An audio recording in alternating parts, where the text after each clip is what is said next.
इसी तरह का घोषणा पत्र चंद्रशेखर आजाद ने बनाया था, वो 1924 में बनाया था। 1924 में चंद्रशेखर आजाद ने एक घोषणा पत्र तैयार किया था। उनका संगठन था हिंदुस्तानी रिपब्लिकन एसोसिएशन, हिंदुस्तानी सोशलिस्ट रिपब्लिकन एसोसिएशन। इस संगठन के अध्यक्ष थे पंडित राम प्रसाद बिस्मिल, इसके उपाध्यक्ष थे मनमथ नाथ गुप्त, इसके सेक्रेटरी हुआ करते थे चंद्रशेखर आज़ाद, और इसमें 14 और क्रांतिकारी शामिल थे। सचिंद्रनाथ लाहिड़ी थे इसके, वो जॉइंट सेक्रेटरी हुआ करते थे। ये संगठन का भी घोषणा पत्र 1924 में आया था। इसी तरह लोकमान्य बाल गंगाधर तिलक ने भारत की आज़ादी और संपूर्ण स्वराज्य के लिए घोषणा पत्र तैयार किया था। वो 1894 में पूरे देश के सामने रखा गया था।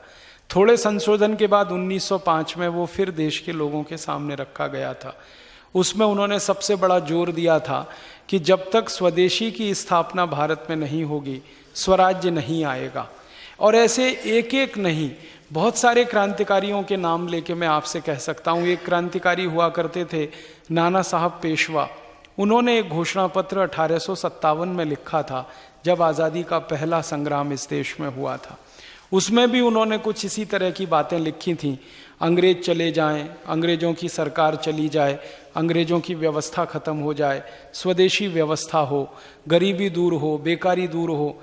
ये सारे नाम लेने के पीछे मेरा एक ही आशय है कि मैं आपके ध्यान में एक ही बात लाना चाहता हूँ, वो ये कि भारत के सारे क्रांतिकारियों का कोई सपना था देश की आज़ादी के लिए, देश की स्वतंत्रता के लिए, और उस सपने के लिए पूरा जीवन उन्होंने कुर्बान कर दिया।